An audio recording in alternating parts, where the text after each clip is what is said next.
우리가 살아가는 이 시대는 모든 것이 연결된 글로벌 시대입니다.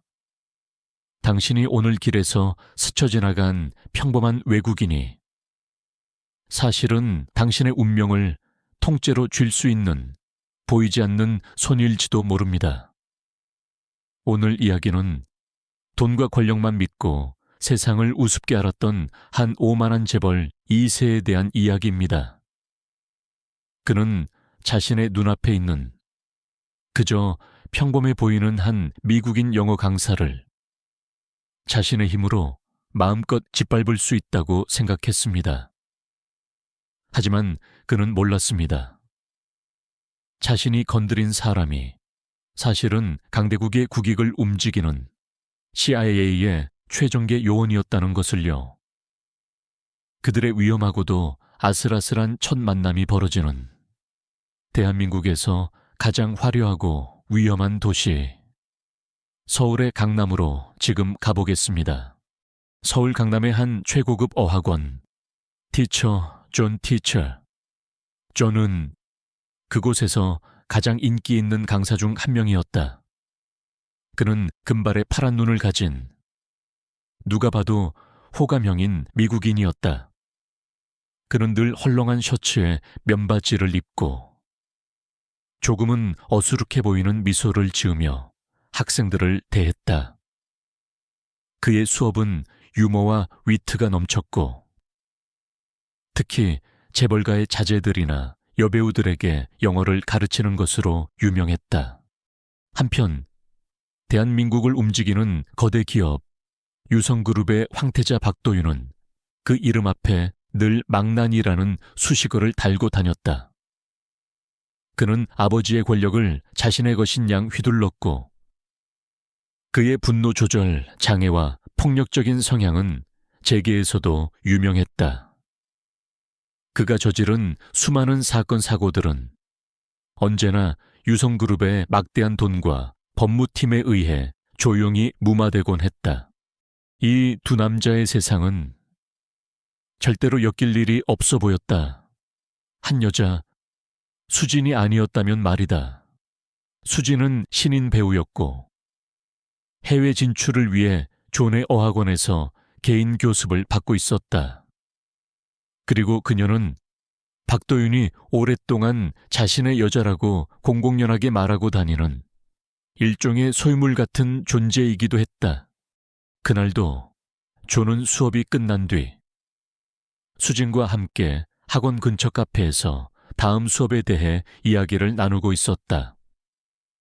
수진은 도윤의 집착과 폭력적인 성향에 대해 지쳐 있었고 존은 그런 그녀에게 친구이자 선생님으로서 진심 어린 조언을 해주고 있었다.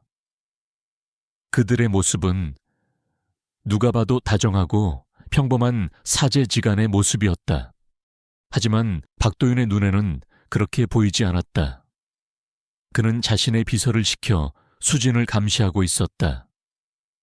비서가 보내온 사진 속에는 자신의 여자라고 생각했던 수진이 웬 양키근 타이 선생과 마주 앉아 환하게 웃고 있었다.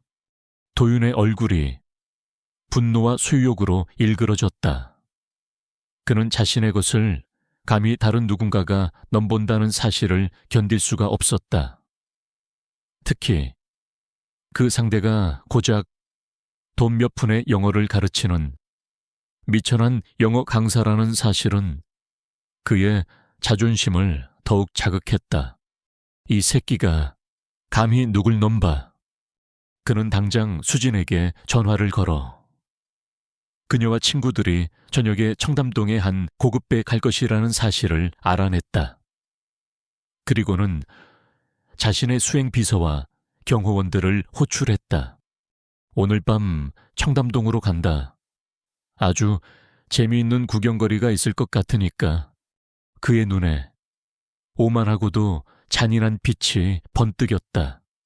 그는 오늘 밤 그 영어 강사에게 이곳 대한민국에서 그리고 자신 앞에서 주제를 모르고 까불면 어떻게 되는지 뼈저리게 가르쳐줄 생각이었다. 그의 그 어리석은 결심이 자신과 자신의 거대한 제국을 통째로 무너뜨리게 될 것이라는 사실은 꿈에도 모른 채 말이다. 그날 밤 서울에서 가장 화려하고 비밀스러운 공간으로 알려진 청담동의 한 고급 몰트바, 은은한 재즈 음악과 부드러운 위스키 향, 그리고 대한민국 1%들의 나지막한 대화 소리가 공간을 채우고 있었다. 이곳은 박도윤의 주된 놀이터 중 하나였다. 그리고 바로 그곳에 존과 수진, 그리고 어학원의 다른 학생 몇 명이 함께 있었다. 수업이 끝난 뒤 가볍게 한잔하며 영어로 대화를 나누는 순수한 뒤풀이 자리였다. 존은 어눌한 한국어와 유머를 섞어가며 학생들의 영어 연습을 돕고 있었다. 분위기는 화기애애했다. 하지만 그 평화는 박도윤과 그의 일행이 바 안으로 들어서는 순간 산산조각이 났다. 그가 나타나자 바 안의 모든 소음이 순간 멎었다. 사람들은 그를 알아보고 엮이고 싶지 않다는 듯 서둘러 자신들의 시선을 피했다. 그는 마치 자신의 영지에 행차한 왕처럼 거만한 걸음으로 발을 가로질렀다. 그리고 그는 구석자리에 앉아 웃고 있는 수진과 존의 테이블을 발견했다. 그의 얼굴에 포식자의 잔인한 미소가 떠올랐다. 그는 곧장 그들의 테이블로 다가왔다. 그는 존을 처음부터 없는 사람 취급하고 오직 수진에게만 소유욕 가득한 목소리로 말했다. 수진아, 여기서 뭐해? 이런 시시한 사람들이랑 어울릴 시간이 다 있었나 보네. 그의 말에는 수진의 친구들을 모욕하고 그녀를 자신에게 종속시키려는 의도가 다분했다. 수진의 얼굴이 하얗게 질렸다. 도윤 씨, 여긴 어떻게... 이건 제 사생활이에요. 바로 그때 존이 나섰다. 그는 보호자 같은 미소를 지으며 정중한 영어로 말했다. Sir, I think we are just having a quiet drink. Please, do not cause any trouble. 선생님, 저희는 그저 조용히 한잔하고 있을 뿐입니다. 소란은 피우지 말아 주시죠. 존의 그 점잖은 개입이 바로 도윤이 기다리던 것이었다. 그는 이제 모든 분노를 저 외국인 선생에게로 돌릴 명분을 얻었다. 도윤은 그의 영어를 비웃으며 어설프고 모욕적인 영어로 대꾸했다. 오, you speak English. 여기가 미국인 줄 알아. 오, 영어를 쓰시겠다. 여기가 미국인 줄 알아. You, teacher, go home. This is my girl. Understand no. 선생, 집에 가. 얘는 내 여자야. 알겠어.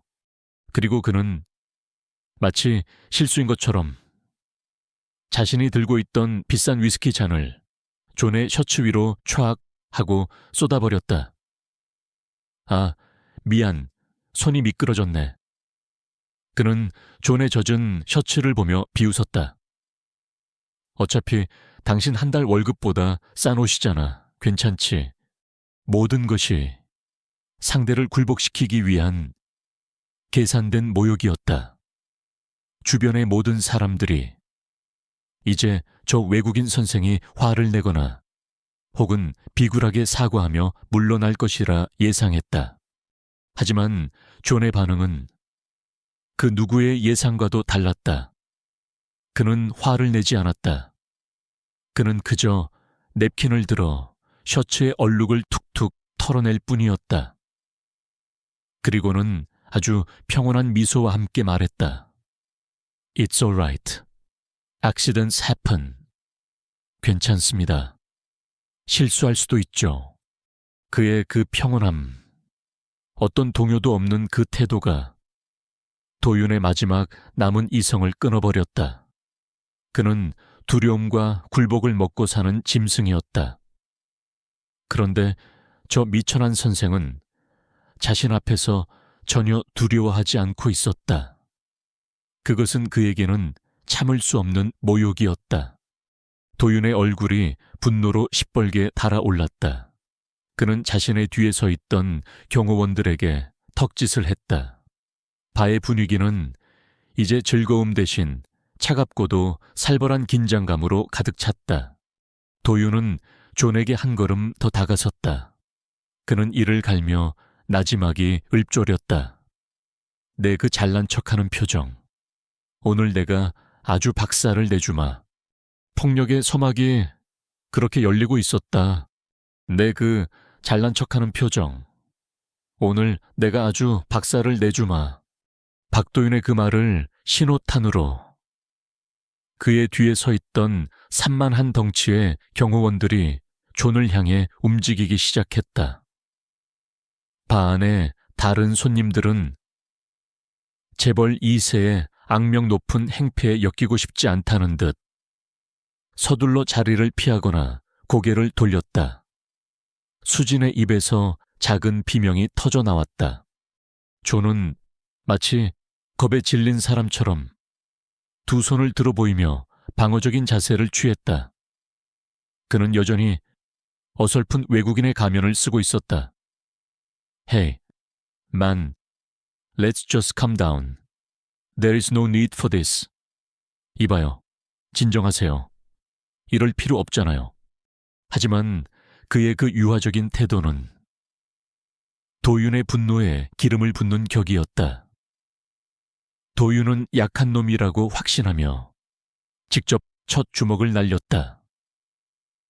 퍽 하는 둔탁한 소리와 함께 존의 얼굴이 돌아갔고 그의 몸이 바닥으로 쓰러졌다. 이 새끼가 아직도 영어를 짓거려.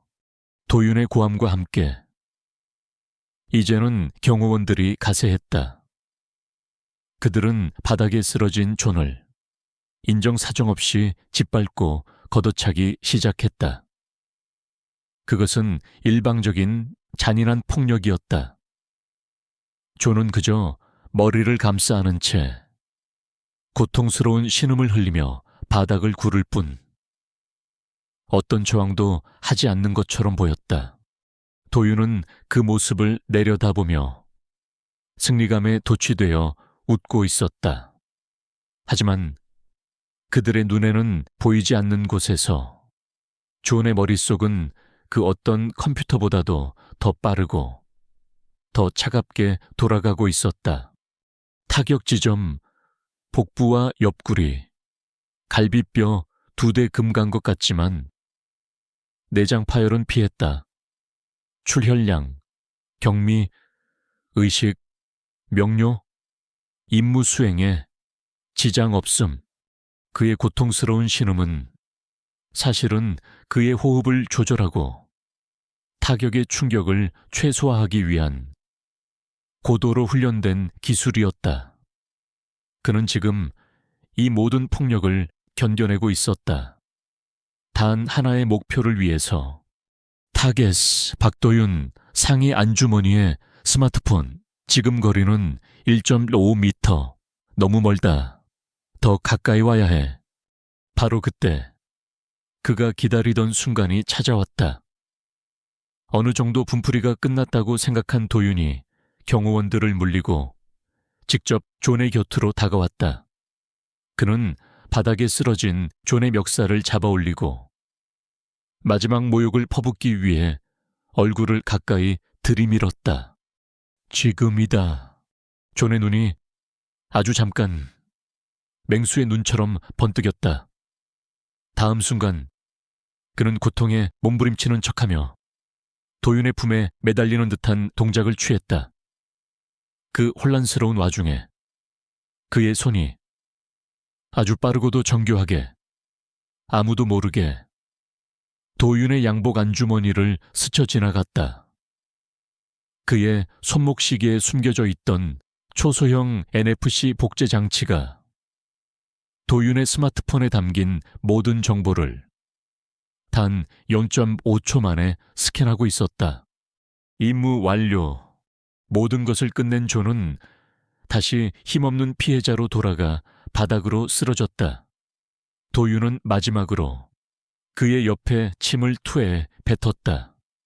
다시는 내 눈에 띄지 마라. 양키 새끼.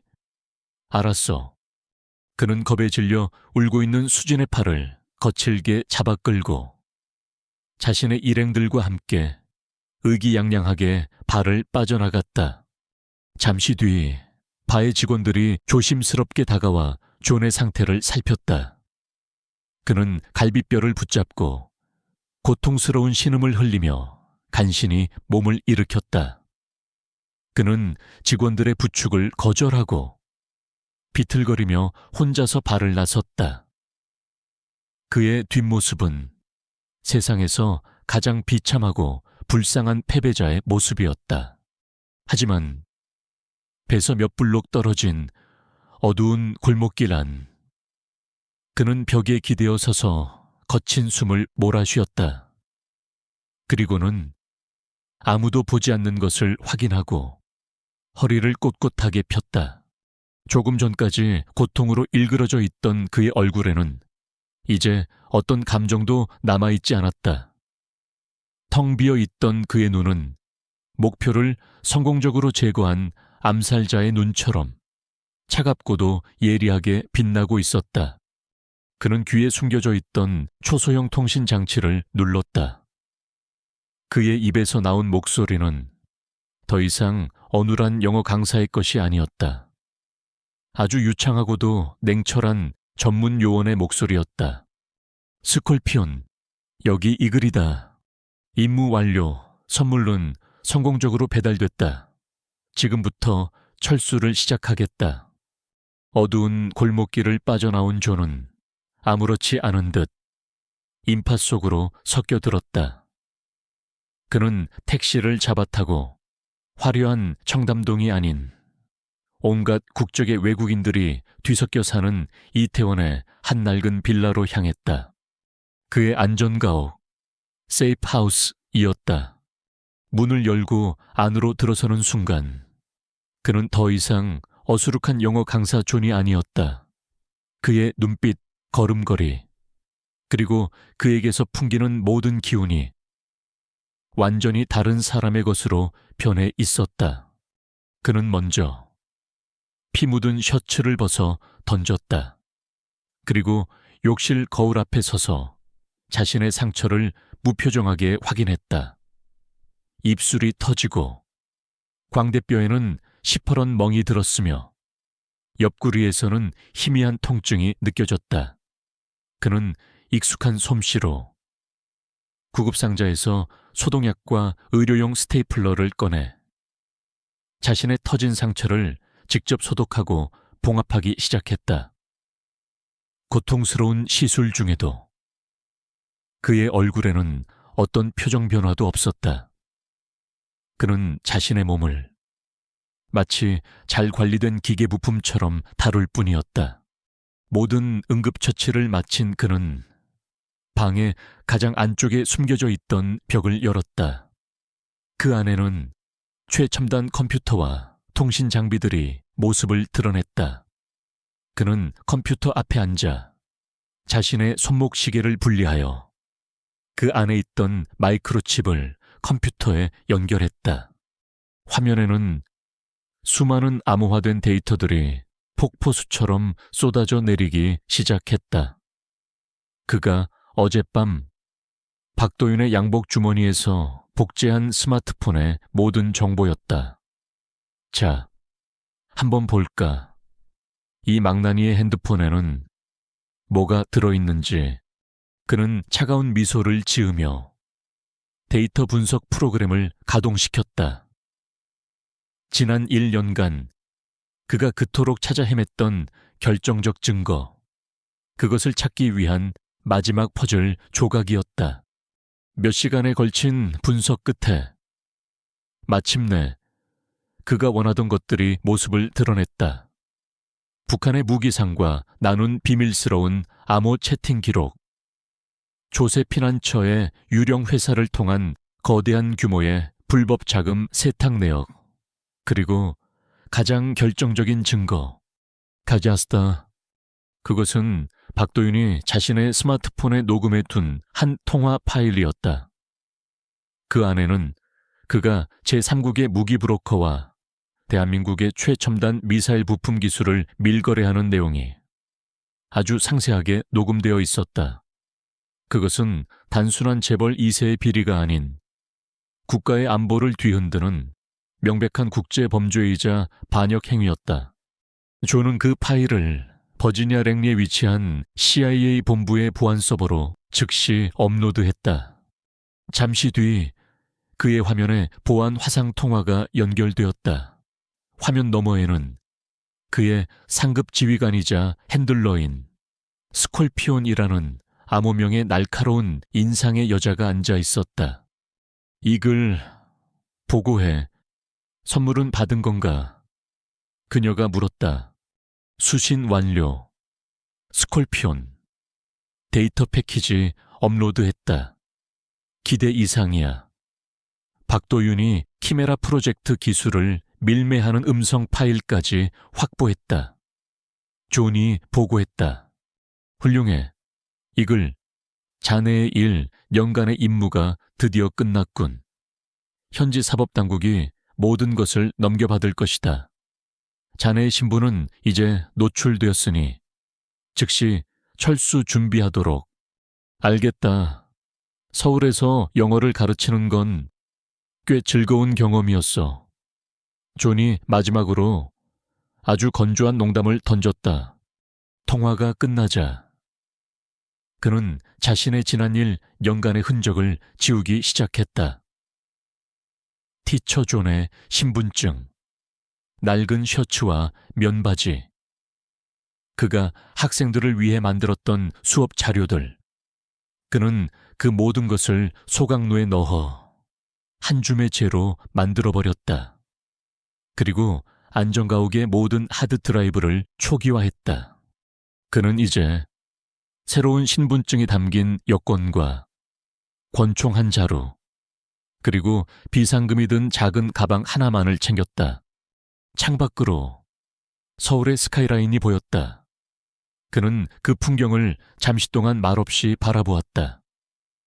지난 1년간 그를 웃게 만들었던 학생들의 얼굴이 아주 잠깐 스쳐 지나갔다. 하지만 그는 이내 모든 감정을 지워버렸다. 그는 더 이상 존이 아니었다. 그는 이글이었다. 이름도 얼굴도 과거도 없는 그저 임무를 수행하는 그림자일 뿐이었다. 그의 임무는 끝났다. 이제 심판의 시간이 다가오고 있었다. 다음 날 아침이 밝았다. 박도윤은 강남의 최고급 펜트하우스, 자신의 침대에서 늦잠을 자고 일어났다. 통유리창 너머로 서울의 스카이라인이 그의 발 아래에 펼쳐져 있었다. 그는 어젯밤 마신 최고급 위스키 때문에 약간의 숙취를 느꼈지만 기분은 더없이 상쾌했다. 그는 만족스러운 미소를 지으며 어젯밤의 일을 떠올렸다. 고작 영어 강사 따위가 감히 내 앞에서, 그는 자신의 힘으로 감히 자신의 심기를 건드린 하찮은 외국인 한 명의 버릇을 확실하게 고쳐주었다고 생각했다. 겁에 질려 울던 수진의 얼굴과 바닥에서 짐승처럼 나뒹굴던 존의 비참한 모습, 그 모든 것이 세상은 돈과 힘으로 돌아간다는 그의 신념을 다시 한번 증명해 주었다.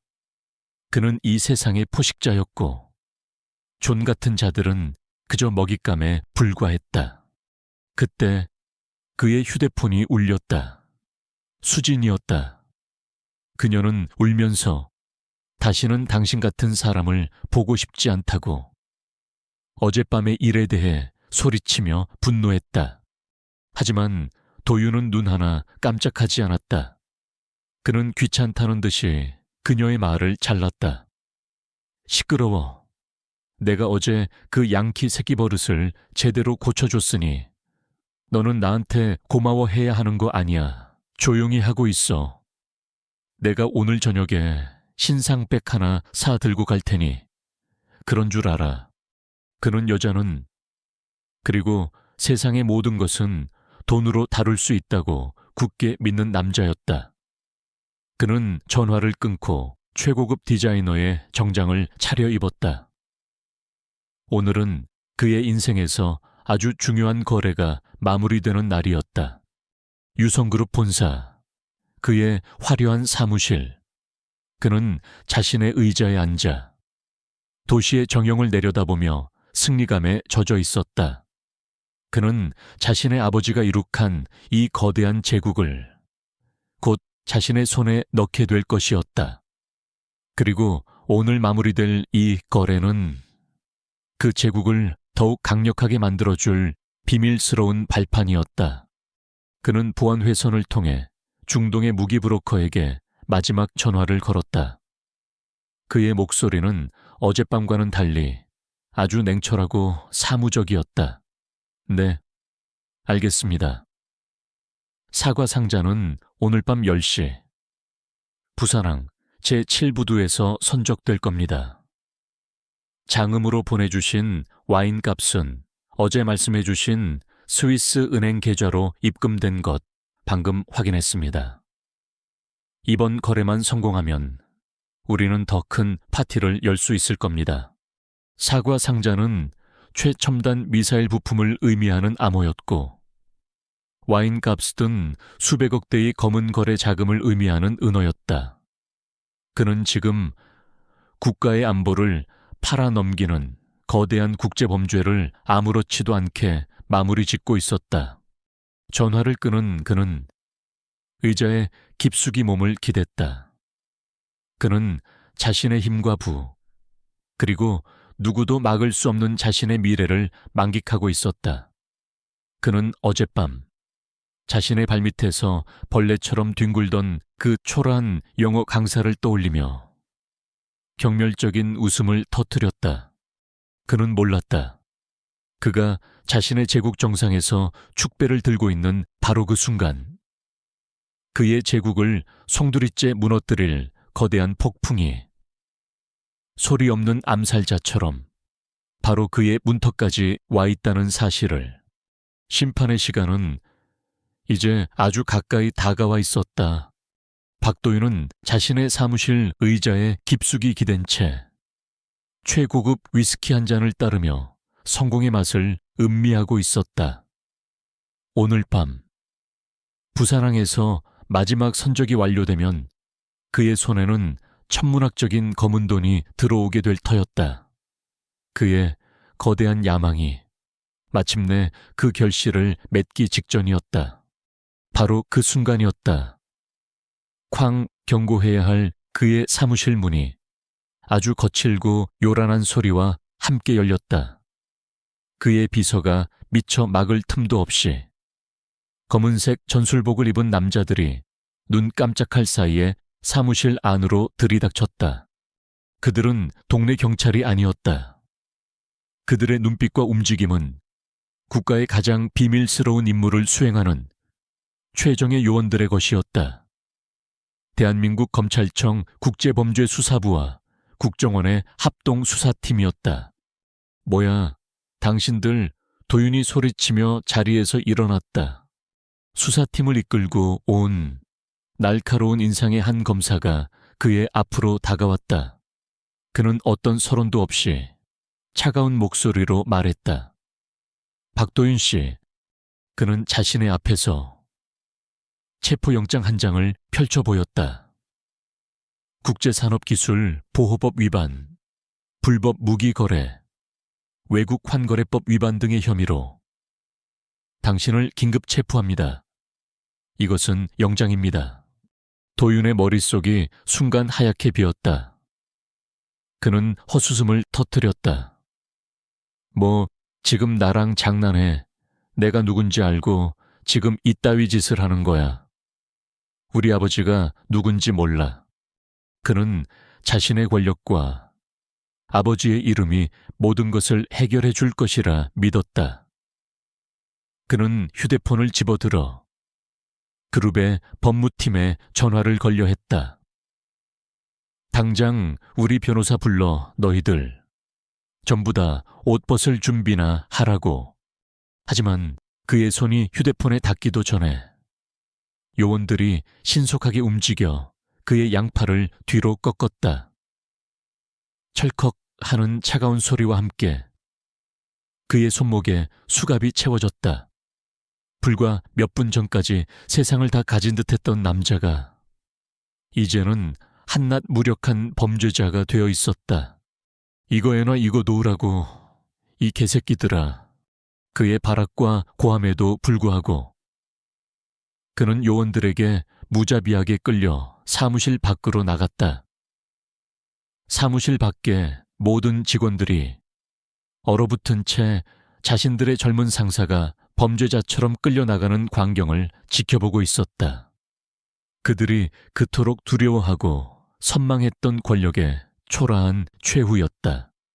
그는 건물의 로비를 가로질러 밖으로 끌려나갔다. 어디선가 소식을 듣고 몰려온 기자들의 카메라 플래시가 그의 굴욕적인 얼굴 위로 무자비하게 터져나왔다. 바로 그때 건물의 유리문 너머로 그의 시선에 한 남자의 모습이 들어왔다. 길 건너편 검은색 세단에 기댄 채 이 모든 광경을 지켜보고 있는 한 남자. 존. 어젯밤 자신이 짓밟았던 그 영어 강사였다. 그런데 그의 모습이 어딘가 이상했다. 그는 더 이상 어수룩한 선생의 모습이 아니었다. 헐렁한 셔츠 대신 몸에 딱 맞는 검은색 정장을 입고 있었고 얼굴에는 검은 선글라스를 끼고 있었다. 그는 손목에 있는 시계를 통해 아주 조용히 누군가와 교신을 하고 있었다. 그의 입께는 아주 희미하고도 차가운 미소가 걸려 있었다. 두 사람의 시선이 아주 짧게 허공에서 마주쳤다.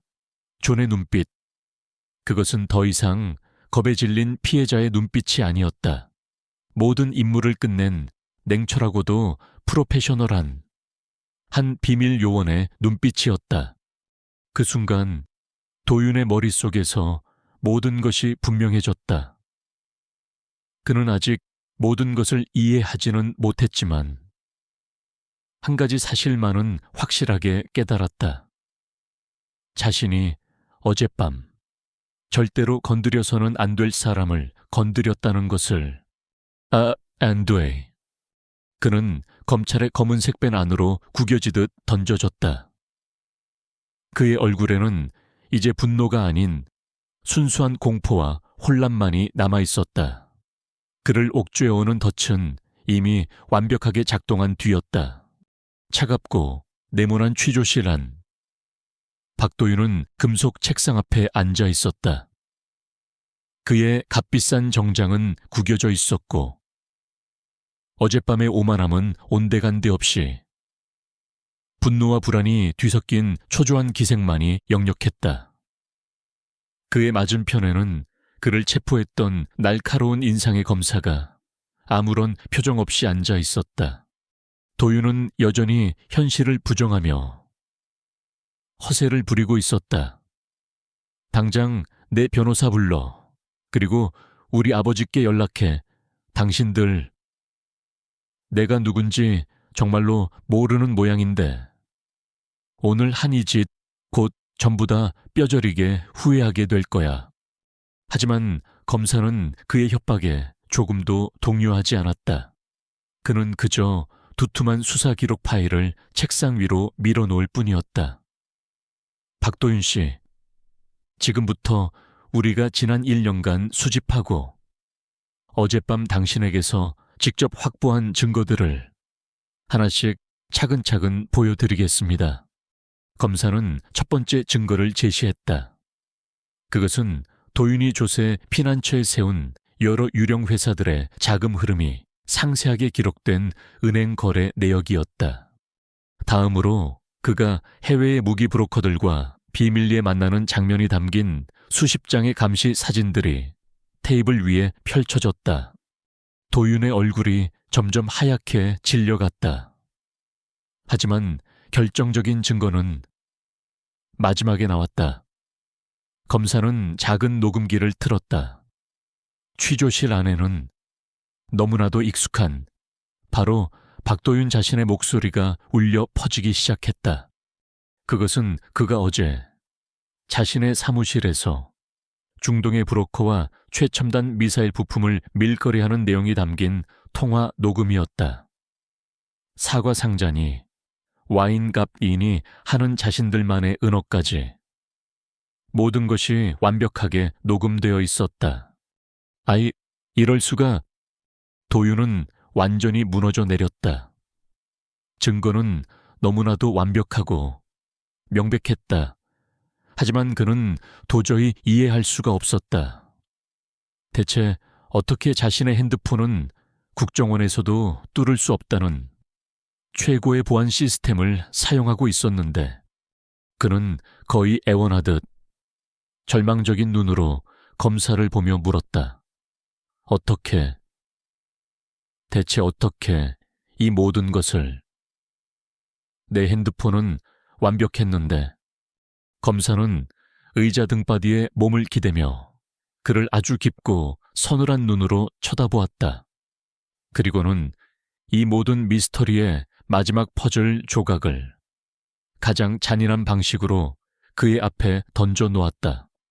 박도윤 씨, 당신은 아주 큰 실수를 했지. 당신은 당신의 범죄 행위 때문에 잡힌 게 아니야. 당신의 그 지독한 오만함 때문에 잡힌 거지. 어젯밤 청담동의 한 배서 당신이 개패듯 폭행했던 그 미국인 남자를 기억하나? 도윤은 혼란스러운 표정으로 검사를 보았다. 고작 영어 강사 따위가 이 국가적인 범죄와 무슨 상관이란 말인가? 검사가 마지막 판결을 내리듯 말했다. 그는 그냥 영어 강사가 아니야. 그는 당신의 불법 무기 거래를 지난 1년간 비밀리에 추적해온 미국 중앙정보국, 즉 CIA의 최정예 현장 요원이었다. 당신이 영어 강사 주제라며 그를 짓밟고 모욕하며 당신의 힘을 과시하는 바로 그 순간 그의 손목시계에 숨겨져 있던 나노 복제 장치는 당신의 핸드폰에 있는 모든 정보를, 심지어 당신이 방금 전에 했던 통화 내용까지도 완벽하게 복제하고 있었다. 당신은 제 발로 호랑이 굴에 들어간 셈이야. 아니, 굶주린 호랑이의 아가리 속으로 당신의 머리를 직접 들이민 셈이지. 모든 진실이 밝혀졌다. 도윤의 머릿속에서 어젯밤 존에 그 이상할 정도로 평온했던 얼굴이 떠올랐다. 그것은 약자의 체념이 아니었다. 모든 것을 계획대로 이루어낸 포식자의 여유로운 미소였던 것이다. 핫다 아하. 도윤의 입에서 더 이상 분노나 절규가 아닌 텅 빈 미친 사람의 웃음소리가 터져나왔다. 하하하하하. 그는 마침내 깨달았다. 자신의 모든 것을 무너뜨린 것은 국가정보기관도 검찰도 아니었다. 그것은 바로 한낱 영어 강사 따위는 짓밟아도 된다고 생각했던 자기 자신의 그 오만함과 어리석음이었다. 그의 부서진 웃음소리가 차갑고 네모난 취조실 안을 아주 오랫동안 공허하게 맴돌고 있었다. 다음 날 대한민국은 유성그룹의 박도윤 부회장이 국제무기 밀매 및 국기 기술 유출 혐의로 긴급 체포되었다는 뉴스로 발칵 뒤집혔다. 검찰이 제시한 증거는 너무나도 명백하고 완벽해서 유성그룹의 그 어떤 변호인단도 손을 쓸 수가 없었다. 뉴스는 연일 박도윤의 추악한 범죄 행각과 그동안 돈과 권력으로 무마해왔던 그의 과거 행패들을 앞다투어 보도했다. 그가 한낱 영어 강사를 무자비하게 폭행했던 바로 전날 밤에 CCTV 영상까지 공개되었다. 국민들의 분노가 폭발했다. 유성그룹의 주가는 끝을 모르고 추락했고 그룹의 모든 계열사는 압수수색을 당했다. 박도윤의 아버지인 박 회장은 아들의 믿을 수 없는 범죄 사실에 충격을 받아 쓰러졌고 결국 모든 경영권을 포기하겠다고 선언했다. 한 남자의 그릇된 오만함이 그의 아버지가 평생을 바쳐 이룩한 거대한 제국 전체를 단 며칠 만에 잿더미로 만들어버린 것이다. 결국 박도윤은 국가 안보를 위협한 중죄로 법정 최고형에 가까운 무기징역을 선고받고 차가운 감옥 속에서 평생을 보내게 되었다. 그가 그토록 믿었던 돈과 권력은 국가라는 더 거대한 힘 앞에서 아무것도 아니었다. 사건의 중심에 있었던 배우 수진은 참고인 조사를 받은 뒤 모든 혐의를 벗었다. 그녀는 이 모든 사건에 큰 충격을 받고 연예계를 은퇴하여 조용한 삶을 살기로 결심했다. 그녀는 화려하지만 위험한 그들의 세계에서 아주 비싼 수업료를 치른 셈이었다. 그리고 몇 주 뒤 인천국제공항 한 평범해 보이는 미국인 남자가 출국 게이트 앞에서 비행기를 기다리고 있었다. 그는 얼마 전까지 강남의 어학원에서 영어를 가르치던 존과 닮았지만 어딘가 다른 사람이었다.